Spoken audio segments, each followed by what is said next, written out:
Hi, hello. Welcome to the episode of Isaiah's Newsstand.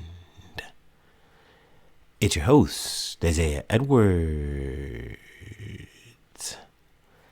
The date is April the 7th, 2026. Hopefully this episode finds you well, in good spirits and high hopes.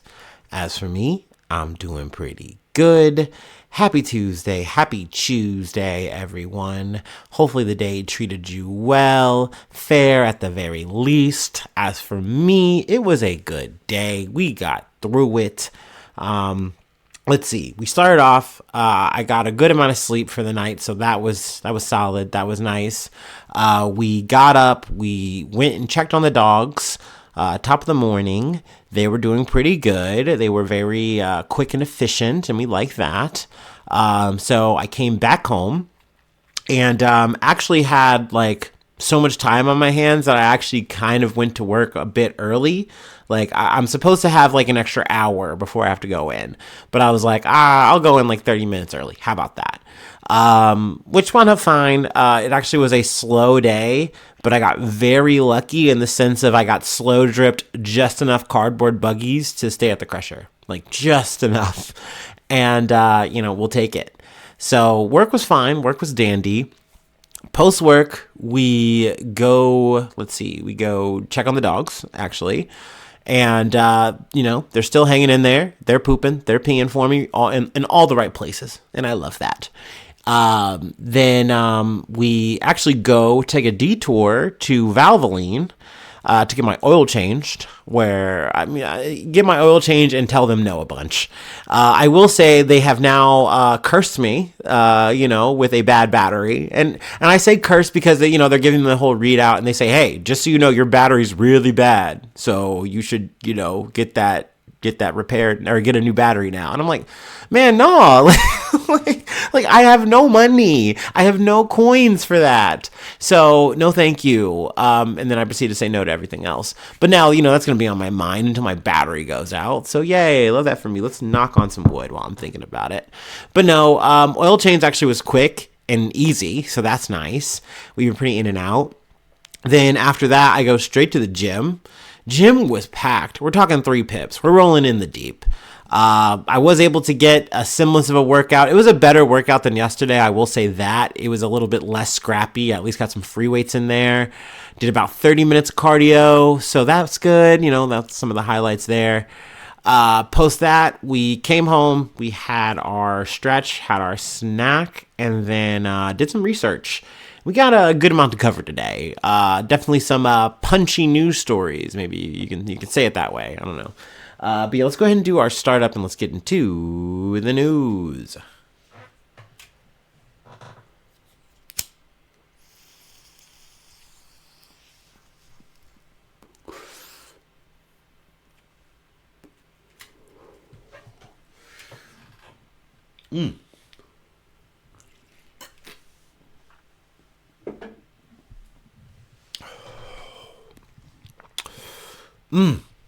Okay. Our first story comes from Yahoo News. Trump agrees to 2-week ceasefire deal with Iran after threatening to wipe out its whole civilization. How we got here and what could happen next. Now, this has been a part of the whole back and forth, and I gotta be honest, I've not been covering the blow for blow on this shit just because it's a lot of Trump talk, and we're not talking about actual Trump actions. But this is one of those situations where Trump has been on a big tear, talking a lot of big shit, and it's very concerning when you have the world leader, leader of our fucking nation, saying shit that's like a whole ass fucking war crime and essentially something that's going to lead to, once again, blowing up an entire civilization. It's just such a crazy fucking timeline that we're living through right now. So I figured, hey, let's go ahead and start here. President Trump announced on social media late Tuesday that he had accepted a 2-week ceasefire with Iran just hours before his threatened deadline for launching crippling attacks on the country's civilian infrastructure. The reason for doing so is that we already have. Let me run that back. The reason for doing so is that we already have met we have already met and exceeded all military objectives and are very far along with a definitive agreement concerning long-term peace with Iran and peace in the Middle East, Trump wrote. We received a 10-point proposal from Iran and believe it is a workable basis on which to negotiate. Iran's foreign minister confirmed in a statement that Iranians would cease their defensive operation and that for a period of 2 weeks, safe passage through the Strait of Hormuz will be possible. Earlier in the day, Trump warned Iran that its whole civilization will die tonight if its leaders in Tehran don't strike a deal to cease hostilities and reopen the Strait of Hormuz by 8 p.m. Eastern time on Tuesday evening. The rhetorical, whatever, I can't talk sometimes. The rhetorical escalation, or maybe it is rhetorical, I don't fucking know, that reflected the president's eagerness to end a war that has engulfed the Middle East for more than 5 weeks. For much of the day, it was unclear whether Trump, who has backed down from several ultimatums over the last month, would follow through. So that sentence right there is a big reason why I didn't really feel that compelled to cover it. There's actually another quote that we're going to backtrack to before we leave this article that I do want to hit. Because that was like one of those ones where it's like, dude, like, once again, this is the president of the fucking United States and he's talking like this. Yeah, he's on social media, but like he's talking like this. And like, don't get me wrong, Trump won, he was popping off crazy on Twitter, saying sometimes actually funny shit. But like, there's just something about this full bore, no tilt, no loads refused fucking, version of himself in this second term that is, it's definitely scary. I definitely understand why people are like, what the fuck is happening? Let's see here. A whole civilization will die tonight, never to be brought back again. I don't want that to happen, but it probably will. The president wrote on Tuesday morning. We will find out tonight, one of the most important moments in the long and complex history of the world. Trump added that he hoped different, smarter, and less radicalized minds within the regime would prevail, and that maybe something revolutionarily wonderful would happen instead. In a statement on social media, the Prime Minister of Pakistan urged Trump to extend his Tuesday night deadline by another 2 weeks to allow diplomacy to run its course. During that time, the Strait of Hormuz would reopen and a ceasefire would be observed. Reports suggested that Iran might accept the proposal. White House Press Secretary Caroline Leavitt said in a statement that Trump has been made aware of the proposal and a response will come. So yeah, they go through a bit of the timeline on some of his ultimatums. He's gone back and forth with this. So I guess before I get to the last quote, do I think he was going to go through with it? Yes and no. I think that there was a strong chance that he was going to push the button on some big operation, probably alongside Israel or something like that, where they were going to make a fucking push. And who's to say that they won't do that now? It's part of the reason why Iran doesn't want to come to the table to negotiate, because what's the fucking point? We've done this several fucking times now, and every time either Israel or the US or both of them have made a move in the middle of negotiations, essentially just spitting in the face of the whole process. So Iran has no reason to come to the table. I mean, you can keep calling them the belligerents and the evil terrorists and the Axis, whatever the fuck, but at the end of the day, you are not treating them like equals in any kind of way. You are treating them like they are going to get played. It is crazy that we are here right now. But let me just go ahead and get to that quote. I'm already in the weeds about it, and it's our first story. God damn it. Once again, Trump pushed back his deadline, this time from 8 p.m. Eastern time on April 6th to 8 p.m. This is on April 5th. On April 7th. Tuesday will be Power Plant Day and Bridge Day, all wrapped up in one in Iran, he wrote on social media on Easter Sunday. There will be nothing like it. Open, and this is the line that people were really like, oh my God, I can't believe he said it. Open the fucking strait, you crazy bastards, or you'll be living in hell. And honestly, it's been interesting to hear what new media outlets are willing to actually say the swear word, or just kind of glaze over it. Maybe say the crazy bastards line or whatever. I will say I kind of do like when he throws in a bastard or two. I don't know. Maybe this is me liking old surly men, and I think it's kind of funny when they pepper that into their speech.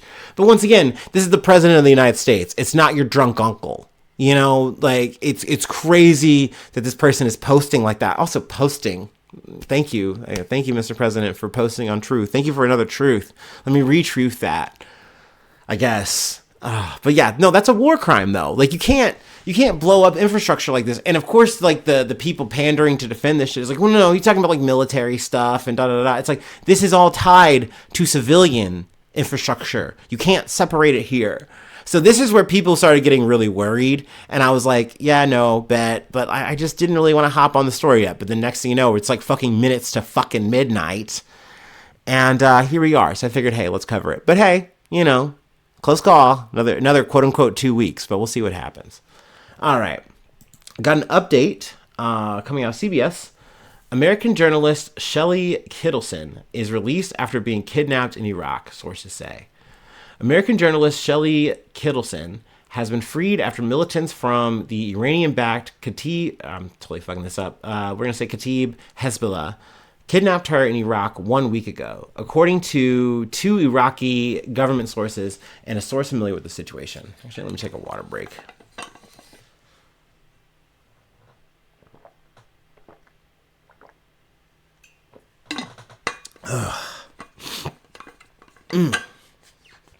All right.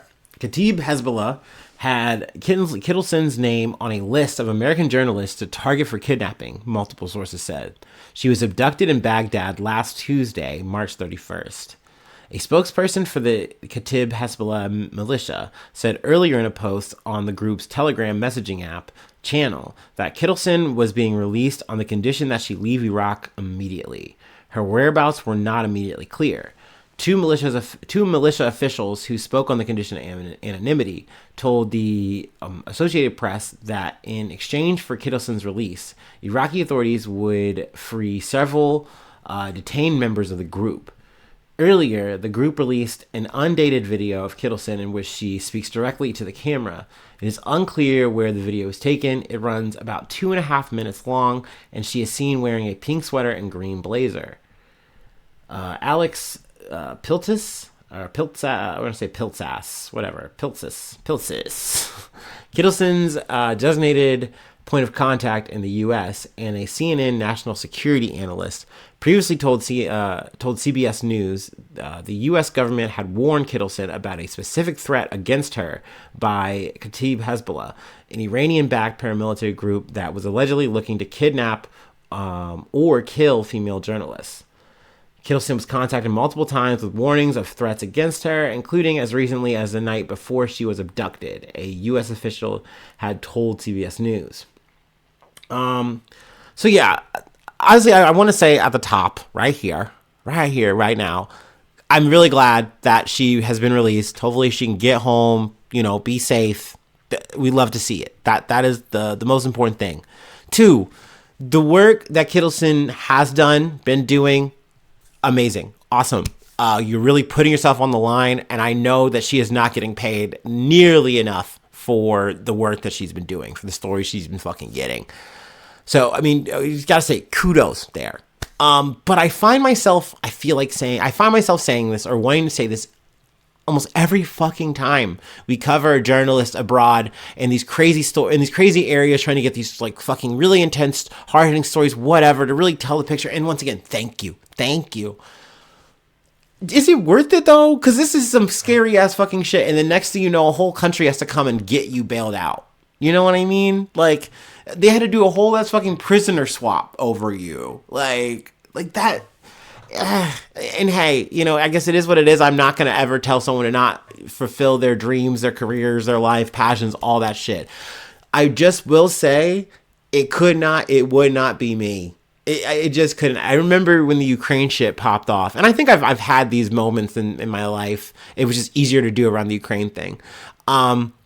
Where I looked up, like what are the salaries and stuff like that, like for, the people doing this kind of wartime journalism in the region, in these hot zones. And it's just like, you look at that shit and you go, damn, it's not worth it. Not for what you got to go through. Nah, man, you could lose your whole ass fucking life on this shit. You could become a fucking prisoner just for doing your job. I don't know. I mean, I get it. You're fighting the good fight. Journalism is very important. Kudos, bravo to you. I'm just, once again, it just couldn't be me. It just couldn't be me. But yeah, I'm happy that she is out. So there you go. All right, let's move on. We have another story from the BBC. 9 policemen sentenced to death in India over COVID custody killings. 9 police officers have been sentenced to death in India over the deaths in custody of a father and son in 2020. P. Jayaraj, 58, and his son Benix, 38, both died in jail in the southern state of Tamil Nadu, days after they were detained for allegedly keeping their mobile phone shop open in breach of lockdown rules during the COVID-19 pandemic. The 2 men were stripped and ruthlessly assaulted in front of each other, the sentencing judge said on Monday, describing the case as a clear abuse of authority. They did this with the intention of killing, he said. The officers, who were found guilty of murder last month, will be able to appeal their sentences. They attacked unarmed people. They should not be forgiven. They should not be given lesser sentences based on their age or family background. They are all educated, the judge also said of the officers at the sentencing. 10 police officers in total were arrested over the brutal deaths of the father and son, but one of the accused died of COVID in 2020.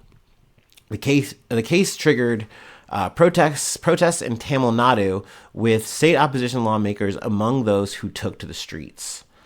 So yeah, I mean, this was to me, in some ways, it's a challenging story. Because, am I pro the death penalty? No, I don't want to see it in any case, in any kind of situation, even here. That being said, as an American, I've seen so many stories like this. I've covered stories like this where you see police brutality and you see it championed by our people, by the jury, by the judges. The whole fucking system just surrounds to protect this kind of shit, rallies around it, to defend it, to back the blue, if you fucking will. Is this enabling this license to kill bullshit that I've said before, and I'll say it fucking again? And yeah, you have your Derek Chauvins or whatever the fuck, yada yada. So yes, there are some times where you see at least some level of justice, and I'm thankful for that, I guess. Cool. But and I hate to say this, I shudder to say this, there is a certain kind of refreshment I get out of at least seeing people have a knee-jerk reaction of, you did what to the people that you're supposed to be protecting? Yes, we get it. This is supposed to be over, COVID. You did something inhumane to your fellow human beings, though. So, no, we have to address this. This has to be dealt with properly. And what we think should happen is you should be eliminated. You should be gone. Done. Cease from your mortal coil. And once again, am I advocating this? No, but I am saying damn, that's crazy. And it's crazy because in America, it would just be treated like it's just the inverted way. You'd be like, nah, man, let's get these guys out of here. Let's get these guys out of jail. Come on now. These are the guys that fit in our streets, okay? What are we doing? So, it felt weird covering the story. It invoked, multiple points of emotion for me. But yeah. And also just going back to COVID, not saying that, yeah, was that the right move if they kept their mobile shop open when it should have been closed? No, it's a lockdown. You got to respect that. I know, though, you got to get your money. I get it. And I'm sure, there's some people it was a pandemic, brother, all of that shit. That's a whole Pandora's box in and of itself. But once again, you had cops in the situation. You had police saying, you know what? You're doing something wrong. So the punishment is we're going to kill you. We're going to beat you to death. And that's just not right. That's never right. That's not how this shit should be fucking be. So, I don't know. We'll see what happens if there's an appeal or anything like that. There's definitely a chance we come back to this story for sure. Anyway, double banger from the BBC. All bangers, no mash. Australia's most decorated living soldier charged over alleged war crimes. All right, I'm going to take another water break because this is one where we need to read. And this is also one where we got to do a little bit of the old historical context. I mean, technically, We got to go backwards in time a little bit here on both of the stories. So it goes. Ooh, excuse me.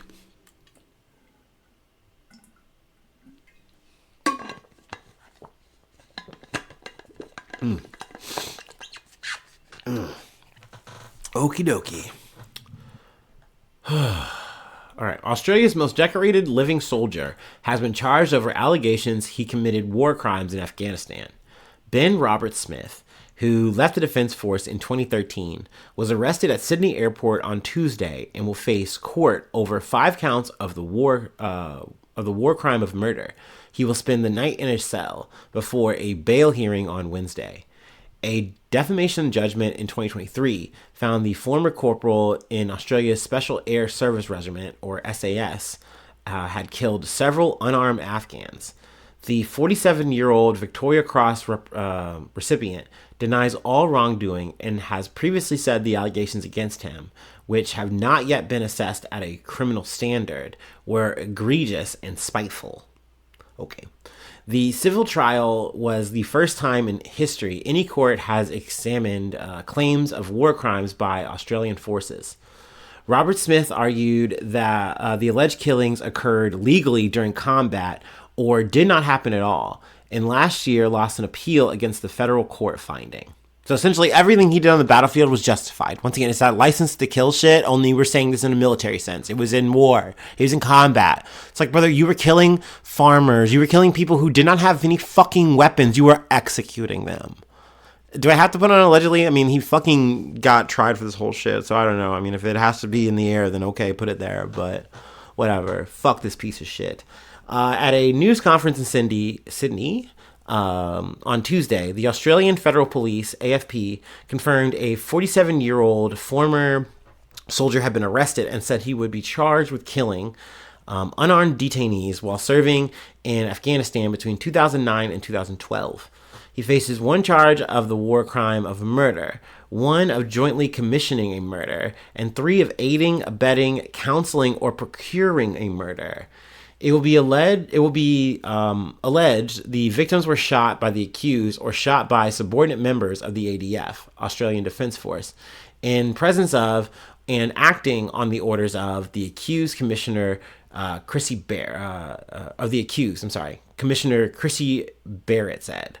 In 2020, a landmark investigation known as the Brereton Report found credible evidence that elite Australian soldiers unlawfully killed 39 people in Afghanistan, recommending 19 current or former ADF members be investigated. A specialist team called the Office of the Special Investigator, or OSI, was set up to do so. It has charged only one other person so far. Ross Barnett, Director of Investigations at OSI, said Roberts-Smith's arrest was a significant step under challenging circumstances. The OSI has been tasked with investigating literally dozens of murders alleged to have been committed in the middle of a war zone in a country 9,000 kilometers from Australia, he said. We can't go to that country. We don't have access to the crime scenes. We don't have photographs, site plans, measurements, the recovery of projectiles, blood spatter analysis. We don't have access to the deceased.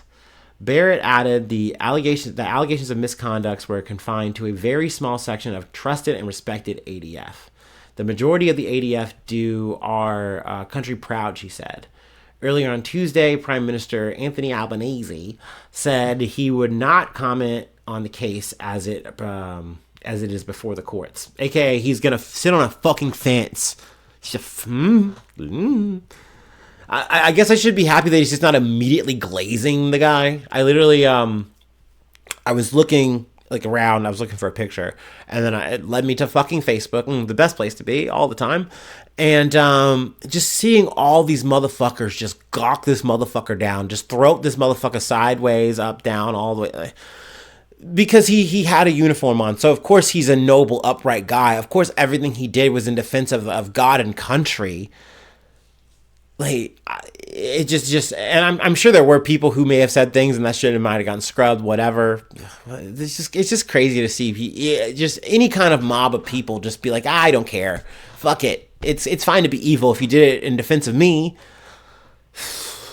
In a statement, the Australian War Memorial has said it will again review its Ben Roberts-Smith exhibit. A plaque accompanying a display of his uniform and medals has been reportedly updated to reflect the allegations and the outcome of his defamation case. Oh yeah, and that's something that chapped his ass raw. And I wish I could remember. I would love to source like some of this stuff because I've heard this story at least once or twice over. But it has kind of come to me in time through via podcasts and stuff, and I've heard about it. And the story was always left like, well, yes, they are looking into this guy.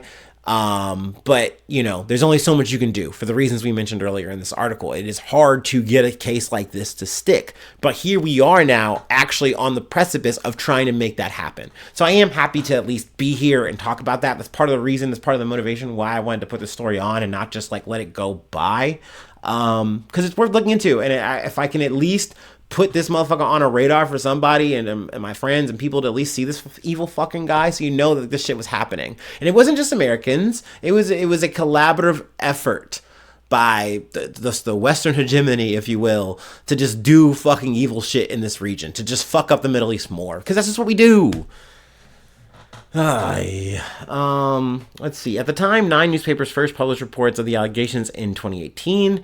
Roberts-Smith was considered a national hero, having been awarded Australia's highest military honor for single-handedly overpowering Taliban forces attacking his SAS platoon.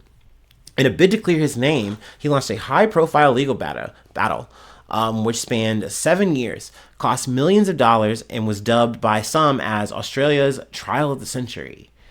However, a federal judge found on the balance of probabilities that Roberts-Smith had taken part in at least 4 murders, a judgment upheld on appeal. Anthony Besanko found that Roberts-Smith had twice ordered unarmed men to be shot to blood rookie soldiers and was involved in the deaths of a handcuffed farmer he kicked off a cliff and captured in a captured Taliban fighter whose prosthetic leg was taken as a trophy and later used by troops as a drinking vessel. Now, can I stop here? Because that farmer story, it sticks in my head whenever this guy gets mentioned. And I didn't even have to get down to the bottom to remember that shit. I just remember it. There's just something really fucking sad about that. Because once again, you're just trying to live your fucking life. You just try to walk in somebody's fucking shoes. You're just trying to exist. You already gotta live in a goddamn war zone. And then these people come out like some fucking macabre ass fucking war film and they kill you. Like in some kind of execution. Like, and then this guy gets to come back and get fucking medals for it. Gets fucking praise for it. Gets glazed off for it. So, fuck this motherfucker. Tomatoes from this motherfucker. I hope it all sticks. That's all. That's it. And we'll be back on the story, I hope. Anyway, we'll move on. We have one more thing that I wanted to cover. Technically, it's lighter because it's about our favorite rapper, Kanye West. Yay, whatever. I don't know. I'll switch between both as we talk about him. But yeah, let's go ahead and take our last break. And yeah, and we'll end it there. Fuck me, man. This episode was, I knew it was going to be a heavier one, but as I just got into it, just, it really sucked. Feels very abyssal. Feels like we're looking at the abyss tonight. And that's just what it is sometimes.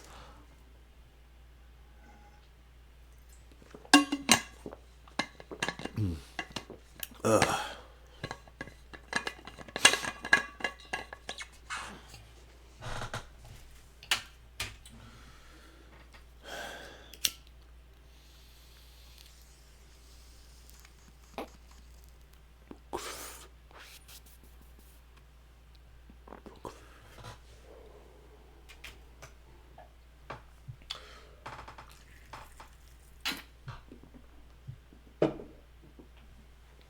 All right.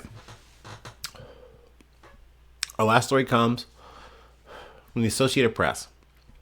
Wireless festival canceled after UK bars rapper Ye over anti-Semitic remarks. The rapper, formerly known as Kanye West, was barred Tuesday from entering the UK, where he was scheduled to headline the Wireless Festival in July, after a backlash over Ye's history of anti-Semitic remarks. Festival organizers canceled the 3-day outdoor event as a result of the travel ban and said those who bought tickets would get refunds. Ye applied for an electronic travel authorization to visit the UK, but it was blocked by the government on the grounds that his presence in the country would not be conducive to the public good. Kanye West should never have been invited to Headline Wireless, Prime Minister Keir Starmer said in a statement posted on social media. This government stands firmly with the Jewish community, and we will not stop in our fight to confront and defeat the poison of anti-Semitism. We will always take the action necessary to protect the public and uphold our values. The rapper, who changed his name in 2021, have been expected to play his first UK dates for more than a decade in front of around 150,000 revelers over 3 nights, July 10th through the 12th, at the Wireless Festival in London's Finsbury Park. Other acts of the festival had not yet been announced. The event organizers have been under mounting pressure from sponsors and politicians to cancel the gigs by the rapper, who had drawn widespread condemnation for making anti-Semitic remarks and voicing admiration for Adolf Hitler. Yuck. Some of which we covered. We covered a couple of like yay blow up moments because they were big enough to make fucking headlines. Like you literally did a thing where it's like, yeah, you fucked up the bag for like Adidas, so they had to like, cut ya. Last year, Ye released a song called Heil Hitler and advertised a swastika t-shirt for sale on his website. Officials in Australia canceled the musician's visa in July after the release of the single. The 48-year-old apologized in January with the letter, published as a full-page advertisement in the Wall Street Journal. He said his bipolar disorder led him to fall into a 4-month-long manic episode of psychotic, paranoid, and impulsive behavior that destroyed my life. Yeah, man, cool, but like, even in those moments of the psychosis, you're like, oh yeah, I'm bipolar. Yeah, but it was like my Jewish doctor who diagnosed me. Like, you were going back and forth on this shit, man, and at no point were you ever taking responsibility. And I feel like even in this quote-unquote apology, he's not taking responsibility for any of the shit either. He's just saying, oh, I had a bipolar moment, my bad. Anyway, I'll work on doing better. It's like, brother, there are so many opportunities where you could have done that, and you continue to just go full fucking throttle. And I don't think anything's changed. Personally, I don't. And fuck it, I'll be honest with you. I was like, you know what? I'm gonna fucking take the Pepsi challenge. I'm gonna listen to this shit. I didn't listen to Vulture or whatever the fuck. He had, like, I think 1 or 2 albums in between this album that came out, which is called Bully. I was like, you know what? Fuck it. I'll play this while I'm going to work out. Why not? It's fine. But I literally found myself as a fan just being like, dude, like, I never had this issue before these albums of like wincing, because I'm like, I don't want this guy to like say some fucking anti-Semitic shit or just say some hella dumb shit. But like, it's just been an ongoing thing. And like, yes, the anti-Semitism is something that took the cake, but like, he has said things that were so anti-inflammatory. Like, we went from being like, hey, George Bush hates black people. Okay, you're cooking, Kanye. To being like, oh no, we put ourselves on the boat. We put ourselves on the ship. Like, slavery is blah, blah, blah, like made up or some shit. To the whole MAGA arc, like the whole presidency bullshit. Like, he's said and done so many fucking things. Not to mention some allegations that we've talked about. So no, in no way, shape, or form am I rooting for Kanye West. And, I mean, by all means, if, you're still bumping his shit, if you were a person who was trying to see him, okay, whatever. Do your thing. I'm not here to condemn you, point a finger at you, to accuse you. Like I said, I just listened to the goddamn song. I just listened to some fucking music from him. Look, it is what it is. And I still listen to the old shit. You got me. You caught me. Put the shackles on me. Father stretched his hands. No. But needless to say, all that being fucking said, this is a reckoning, and I'm happy to see it. At the end of the day, like, fuck Kanye, dude. Fuck Ye, bro. He's still on some bullshit. I do not believe that he is back on his rocker by any means, shape, or form. And also, I don't think you should be blaming this on being bipolar. I think, once again, he is just using that as like an out. Like, hey, sorry, I ulted and said some crazy stuff. That's just me being bipolar. Like, hey, I'm not saying that that's not a thing that can happen to a person, but once again, usually when these things happen, you go, hey, what do I do to remedy the situation? How do I make this stop? How do I make this a lesser of an issue? and you go about ways of doing that. I do not see that in Kanye West. And he says, hey, my actions will tell a better story. And I guess time's going to tell there, huh? But yeah, anyway, womp womp on the Wireless Festival. I have, he's been performing, I think, in the States. He's at least on, I think, 1 or 2 shows to some extent. I think overall, from what I read from said shows, they were like kind of cool, kind of fine, kind of mid. Definitely some highlights. Lauryn Hill came out. I wonder, like, did she come out on time? Probably, if people were giving it like props. So hey, good. I love that. But yeah, I don't know. I'm cool on it. You know, once again, by all means, not yucking anybody's yum if you want to go see him, but I'm cool. I also feel like, too, there's some extent, there's some group of people who are seeing this shit just because they want to get a racist scree monologue. Like, they want to see Kanye pop off in an anti-Semitic way or a crazy way so that they can be the ones to have that for their TikTok. I mean, maybe that's me, you know, overthinking it or whatever. But, you know, once again, this is what it is. Oh, at least you're getting your money back. At least you're getting your refund. But yeah, that's it. That's all I really have for today. That's the news. Oh, excuse me. Ooh, another burp. If you'd like to help out, if you'd like to support the effort, I do have a Patreon. Patreon.com/IsaiahNews. Become a newsie today. Free ways to hit me up, IsaiahNews1@gmail.com. Feel free to follow me or the podcast on any of the socials. Subscribe to the YouTube, follow on TikTok, follow on Spotify, follow on Apple Podcasts, wherever you like to listen. Let's see, leave a like, leave a cool comment. Sharing is caring. 5 stars on Spotify, 5 stars on Apple Podcasts are always appreciated. But if you don't do any of that, that's A-okay. I just appreciate you letting me hang out with you for a little bit, yap about my day, yap about some news, say my fucking 2 cents on the matters, and rinse and repeat. You know, if this is your first time listening, well, thanks for taking it from point A to point Z. You're the best. And if you're a returning listener, howdy dandy. How are you doing? Anyway, thanks so much for tuning in. Thanks so much for being a friend, and hopefully I see you soon for some more good news. I love ya. Bye-bye. Mwah.